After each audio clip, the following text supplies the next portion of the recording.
Sebenarnya kalau dari gue ada beberapa faktor ya. Kalau yang dari gue lihat, mungkin yang pertama, player Filipina itu mereka mungkin dari ke culture mereka kali ya, kebiasaan atau habit mereka tuh enak gitu kalau lagi misalkan lagi bahas, lagi ngebahas in game dan segala macam, mereka tuh yang satu nggak ada baper, mereka anti baper lah.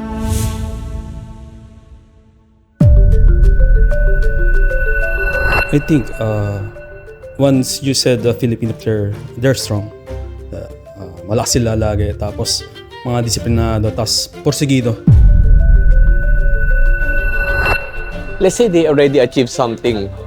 It's not easy for them to lose that hungerness to win if they know the feeling in having nothing. I think their first impression is like Filipino players have like never say die mentality.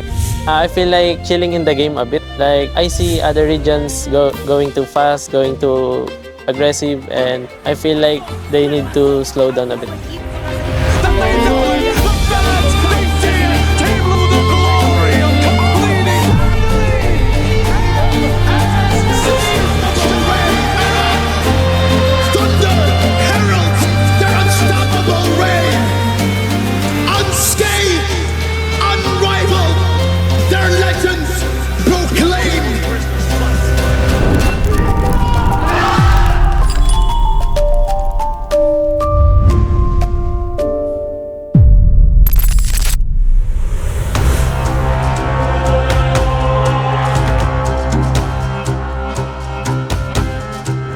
Mereka punya formula yang mungkin dari orang Indonesia sendiri miss gitu. Dan itu yang sebenarnya gua pun juga kepo, pengen nyari hal itu gitu loh. Jadi mereka nggak perlu kita kasih tahu pun, mereka itu udah langsung coba berkembang sendiri gitu. Mungkin sambil video call sama ceweknya, tapi mereka tetap main Mobile Legends. Iya, wih, gila, itu yang mungkin culture yang beberapa player Indo mungkin belum punya ya. Bener banget.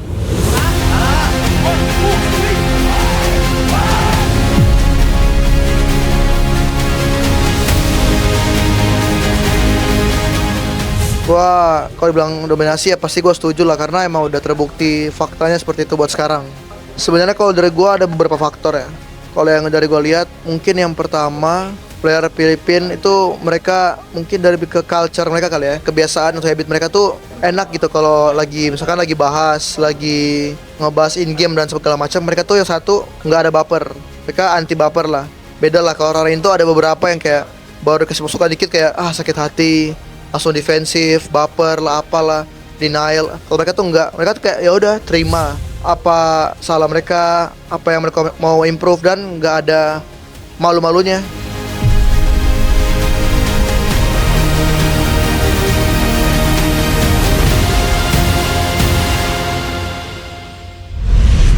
I think once you said the Filipino player, they're strong. Malakas sila lagi, tapos mga disiplinado, tapos porsigido. Siguro hindi naman siya pressure kasi doon na kami, kumbaga ilang years na natin yung hawak, kumbaga mula M2 to M6, di ba, tayo champion. Siguro para sa amin di siya pressure, kumbaga mas naging motivated kami na ipagpatuloy yung ganong trend, yung mag-champion sa mga internationals.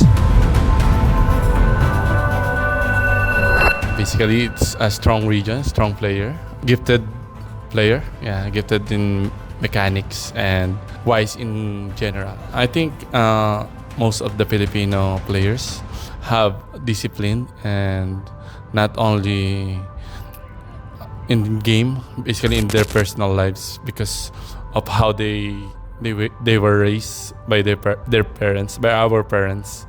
So I think that's one. So we also applied it in the game, how disciplined we are. Let's say they already achieved something. It's not easy for them to lose that hungerness to win if they know the feeling in having nothing. You get what I mean? It's like you don't want to have that feeling again. That's why you work hard again to achieve something, and you don't want to be in the situation wherein you were struggling.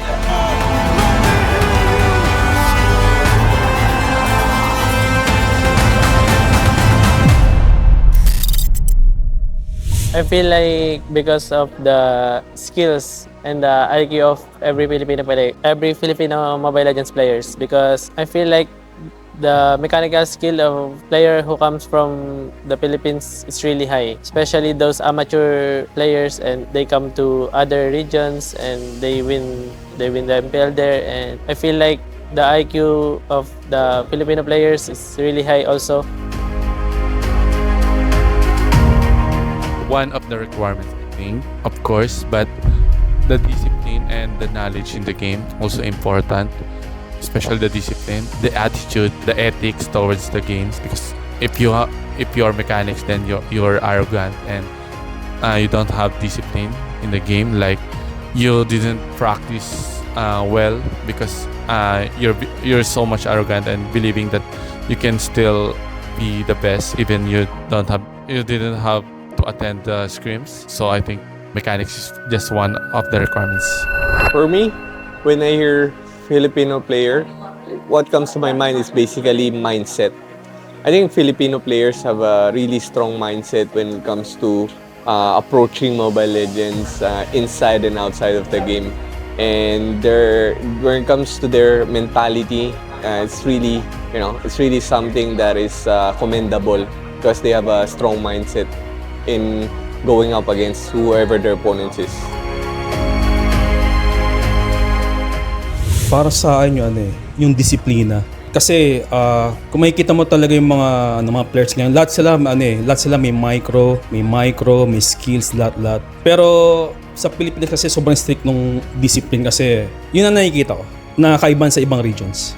For me, mechanics alone, hindi ka mananalo Kasi lahat naman ngayon ng players nandito mechanical skill lahat. Pero kasi yung disiplina kasi, nasa tao kasi din Tsaka same as attitude din. Nasa tao kasi hindi basta-basta natututo. Skills kasi, natututunan yun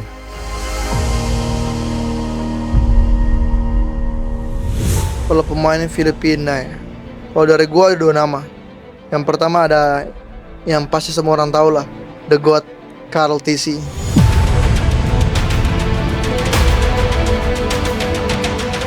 Karena ya menurut gua The GOAT itu keren banget lah, dia sangat-sangat menginspirasi gua juga karena di usia yang sangat muda dia join di sport, di pro scene, terus bisa mendapatkan sangat banyak achievement lagi, apalagi buat gelar juara dunia yang udah 2 kali, terus juga udah dapat semua dia, udah komplit juga, dan dia masih ada apinya itu loh yang gua kayak kagum banget lah, kayak keren banget nih orang.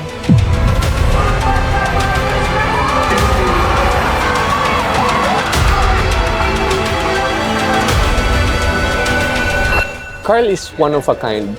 He's one of a kind of player when it comes to the mechanics and at the same time in the mindset. He started very young. I think if I'm not mistaken, around 14 years old. And by that time when he entered the pro scene in Mobile Legends, a lot of people are already talking about him because you see this talent that is so so unique. Because for me, what is really the main thing that I noticed in Karl during his early stages of career is his killer instinct in the game. Like, he really knows when he gonna go for the kill, and he really knows how to control his aggressiveness.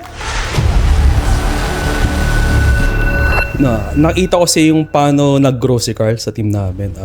Masasabi ko ngayon na sobrang matured na siya compared yung dati na nakasama ko siya. So, kumbaga, nasa kanya lahat. Kumbaga full ano siya. Ito na yung form. Kumpleto na siya. Disiplina, attitude, micro, macro, lahat.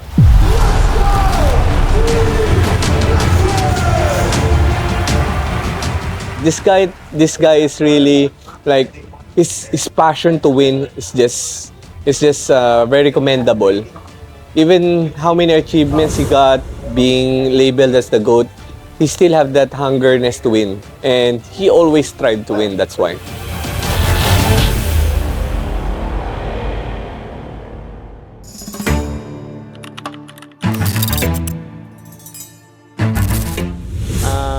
Yes, I felt that when we were in MSC, and I also felt that in MPL season 15 up to now, because in scrims we do good, and sometimes we don't. But most of the time we always win in tournaments, right?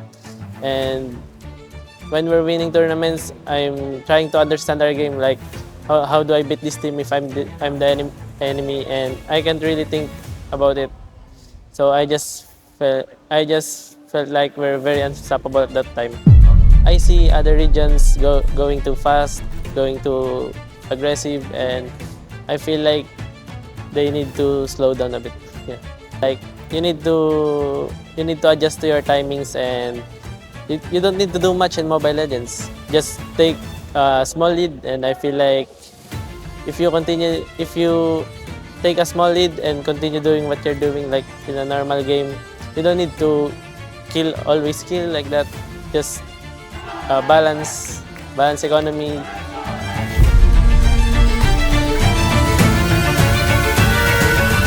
Gue tuh suka banget player yang identik tuh kayak jago banget, terus sudah lama bermain tapi masih konsisten terus dan masih haus lah buat juara. Itu kayak yang gue kagum banget lah dari mereka.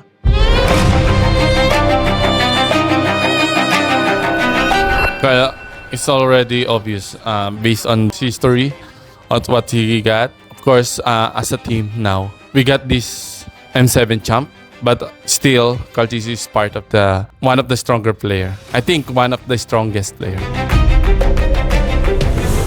Terus mungkin salah satu faktor kenapa PH bisa mendominasi yang gue lihat ya mungkin karena segi pendapatan kali ya. Karena kita juga di sini juga jadi pro player ada juga banyak lah yang buat mencari nafkah lah. Maksudnya kayak kerja juga kan. Jadi ya sementara di Filipina tuh duit paling banyak tuh dari turnamen internasional. Sementara di Indo dengan live streaming. Jadi itu perbedaannya sangat jauh. Jadi semakin jago di Filipina, semakin mereka bisa juara internasional makin kaya. Di Indo semakin terkenal, udah mau pensi aja gitu, mau dapat duitnya aja. Gitu sih bedanya.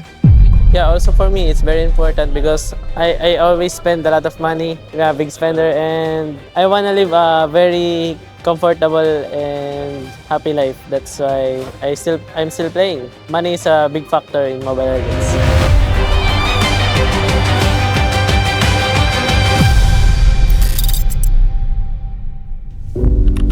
When was the last time you ever felt the worst lost ever? I think personally, my biggest loss that I felt is MPL Season 3 when I was like 15 years old at that time.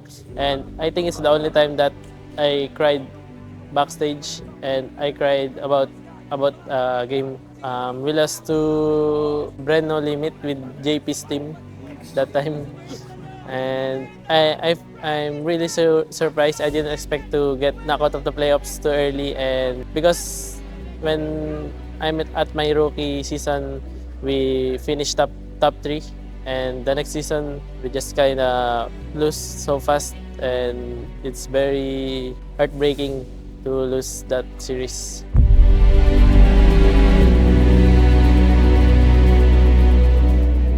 Maybe season 14, no? Yeah, season 14. For me, that's the worst season, our worst season. What happened back then? You lost? First round exit, right? Yeah. First round exit.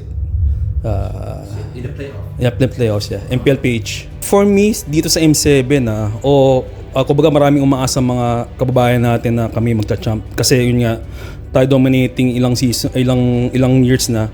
Pero sa akin, di namin iisip yung ganun eh. Kumbaga, ang pinakamahalaga sa amin is bibigay namin yung best namin ngayong M7. So kung ano mang resulta, ang pinakamahalaga is mabigay namin yung best namin.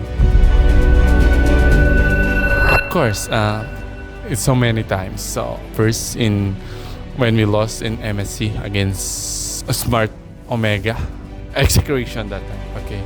Also when we get 0-4 here in M4 against Echo, we haven't got the champion until then. So since MSC, we haven't received any championship until then. My mindset changed after losing at season 3. After season 3, MPL season 3, I experienced a lot of losses season 4 next season, and I feel like that's what other players need. Like, you need that mentality to continue pushing forward because you can't do anything about it. You just need to move on and just do better next time. Of course, at first, there's a question in my mind that, is this my fate in Mobile Legends? Do I need to continue my journey, or do I need to stop and go back to the corporate world? That's my question every time I lost. Of course, after the reset, the passion, the ignition in my heart continues. So that's how I manage every loss. Contoh yang paling gampang bisa lihat, nah Ohep, kan dia sempat kayak struggle lah, dia sempat turun juga ke MDL, dan tuh kayak lah nggak mungkin banget lah kalau hitungannya orang yang udah juara dunia, udah jago banget, dia mau turun ke MDL dan juga buat mau belajar lagi, mau dari bawah lagi, ngerti kan? Step by step lagi, itu keren banget, sampai dia kayak juara lagi, itu keren banget.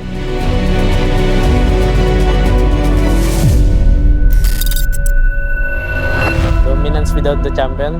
I feel like because of the skills and the IQ of every Filipino player. I also think not all of the Filipino players can carry the team. I think it's only like 30% from the Philippines who can carry one team. Not every Filipino player can carry one team. Right now, yes, I think I can bring it all the way. Afraid is not the right word.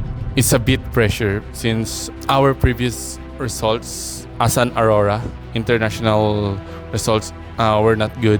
We didn't qualify to the playoffs last M6, and from the previous international tournament, we didn't get the champ, so a bit pressure here. And the Filipino, of course, those who believing in us, of course, it made us strong and believe also in ourselves.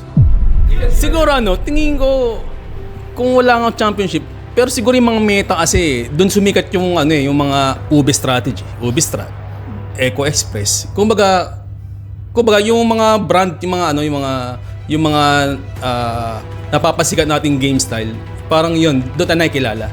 Like kapag sinabi mo UB strat, automatic blacklist, right? Whatever happens, either we win or we lose, people will always say something about it, and I just don't really care about the bashers, and I don't know. I just really don't care if we lost because we won a lot of tournaments already, right? Then people still say something about it.